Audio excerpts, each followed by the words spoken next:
കല്യാണ തിരക്കില് കാനോത്ത് മറന്നുപോയി എന്ന് പഴയ ആളുകളൊക്കെ പറയാറുണ്ട്. ലക്ഷ്യം മറന്നുള്ള ജീവിതമാണ് അവർ സൂചിപ്പിക്കുന്നത്. ജോലിക്ക് പോയി നിസ്കാരം കളാക്കുന്ന ആളുകളുണ്ട്.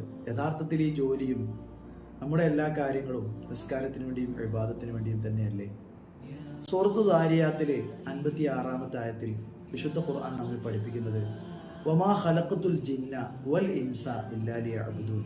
മനുഷ്യനെയും ഭൂതവർഗത്തെയും ഒക്കെ നാം പഠിച്ചിട്ടുള്ളത് നമുക്ക് ഇബാദത്ത് ചെയ്യാൻ വേണ്ടിയാണ് എന്ന് അള്ളാഹു പറയുകയാണ്.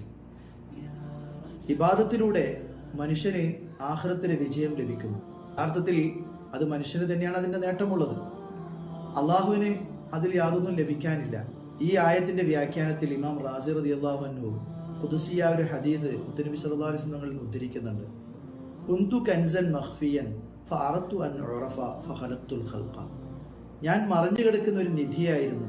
അല്ലാഹു തആല പറയുകയാണ്, അങ്ങനെ സൃഷ്ടികളെ പടച്ചു എന്നെ മനസ്സിലാക്കാൻ വേണ്ടി, എനിക്ക് ഇബാദത്ത് ചെയ്യാൻ വേണ്ടി. ആ ഇബാദത്ത് മറന്നുകൊണ്ട് ഭൗതിക ജീവിതത്തിന്റെ ഓട്ടത്തിനിടയിൽ നിസ്കാരവും മറ്റ് കാര്യങ്ങളൊക്കെ നഷ്ടപ്പെടുത്തിയാൽ വലിയ പരാജയമാണ് നമുക്ക് നേരിടേണ്ടി വരിക. ദുനിയാവിനെ കൃത്യമായി ഉപയോഗപ്പെടുത്തി അള്ളാഹുവിനെ ഇബാദത്ത് ചെയ്ത് വിജയിക്കുന്ന സത്യവിശ്വാസികളിൽ അള്ളാഹു നമ്മെ ഉൾപ്പെടുത്തി അനുഗ്രഹിക്കട്ടെ.